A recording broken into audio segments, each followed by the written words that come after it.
bend this up into a 90, fit it again, but this gives you that extra strength right there. Whereas if you just butt welded it in, you'd have strength, but you wouldn't have as much strength. So I make them so they have good amount of strength.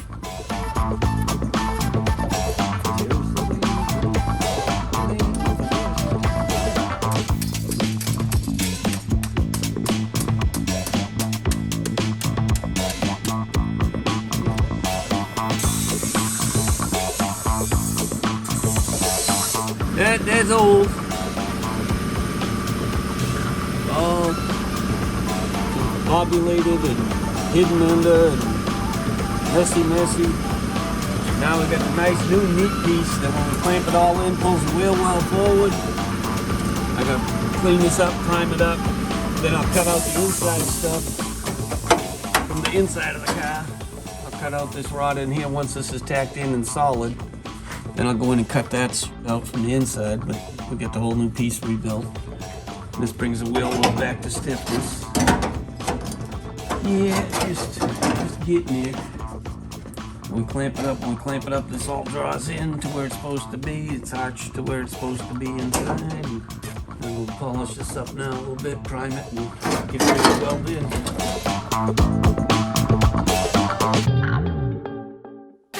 So you could see the corrosion areas that's gonna be, if you come in, you see the lines he already got marked. So you can see the corrosion areas that's gonna be occupied by this piece. Now you remember the pieces that we showed that had the corrosion inside and out. Yeah, cut the top half out, and I'm gonna cut the inner piece out down there. I'm gonna cut that from the inside. But you see that? You see the light poking through at the bottom? Yeah. That'll be replaced with this piece here. Once he put it in, now you can kind of see the fitment. You know, all of the pieces that'll be replaced once he, put this piece in, and then obviously the wheel well will come in. Up into it. Yeah. So now you got double the thickness of the metal on the wheel well, double the thickness on the support bracket, and you got all of the corrosion going. And we still debating, are we gonna put another L as another support bracket on the inside too? Because we still put the stiffener up here. There's a heavy stiffener that goes in right here where this bend is here. There's a heavy stiffener bracket that helps secure on the this. wheel well, on the outer wheel well. On the outer wheel well to this. Correct. That goes up in here. Correct. For the real stiffness for the convertible top frame. Gotcha. We've got part of it here. We got the inside part of it, but we're going to do the outside part that makes it really strong, because this is all the support mechanism for the roof. This was factory. Yeah, that's a factory piece. This is a factory piece, and all of this was corrosion rotted. All of the rot, was cut out, and now new metal will be put in. And then the sandwich pieces is one piece on the outside, like what he was saying, this piece on the inside, and then the other piece of the wheel well that was clamped. Well, now we got a one-piece wheel well, so we can just make one nice piece. And then if we have to add another support bracket on the inside, we will. But like Mr. Rich was saying, with all of the thickness, this support beam and the outer piece, we might be okay, but we still gonna double check once we get on the inside and see how all of that look. Because he still got to clean up the inside wheel well. Oh hell yeah, I still got a bunch of polish. But I haven't even gone really inside on it. But you can see a lot of the corrosion is already cut. The biggest piece is already about to be cut. We'll take this window regulator out, remove it. That'll open up better access, weld everything up, put it back in. Like, they don't sell this. This had to be made first. The old metal had to be removed. When you see R&R on the invoice, that's remove and replace. So one part is removing it, manufacturing it is part two, and replacing it in, welding it in with the new metal in the right place. So it's a three-part process on little things like that.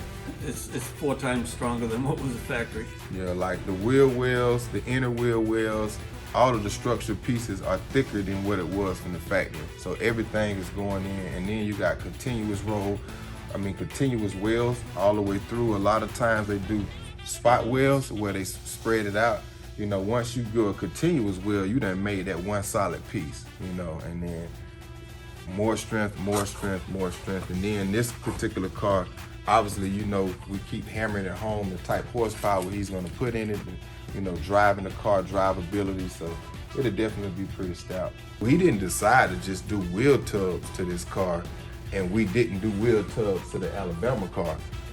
The wheel tubs on this car was completely rotted out, gone, to where you don't even have the, like where the wheel wells connect here, we have this piece because it was still here.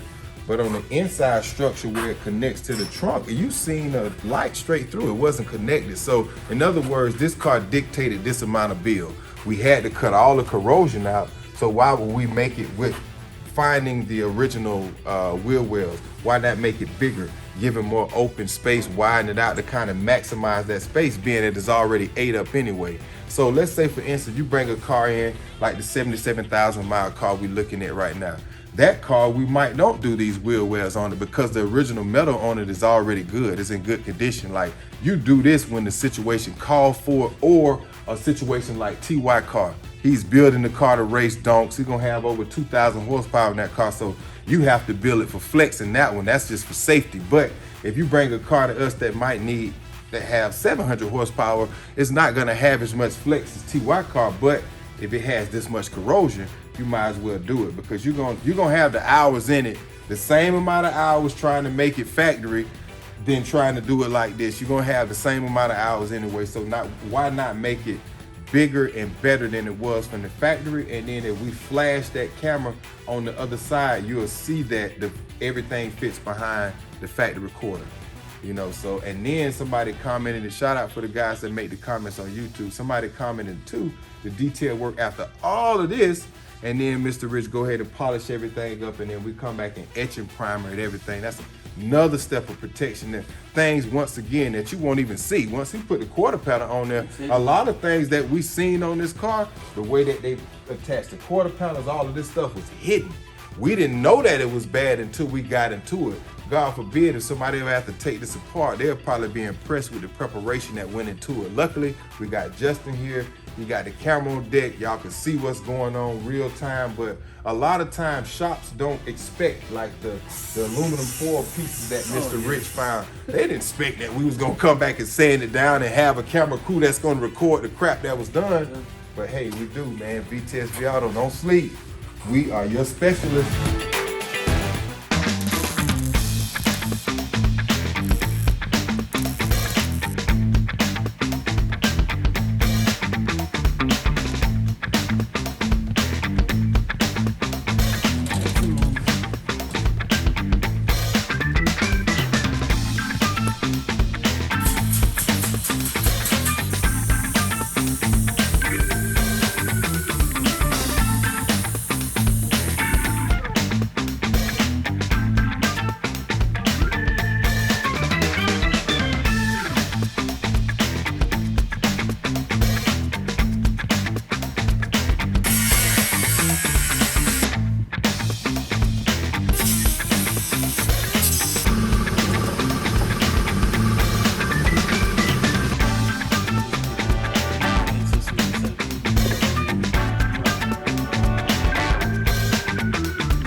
The other side wasn't as bad. The other side was salvageable, but this side, the more I tapped it, the more panel bundle popped out.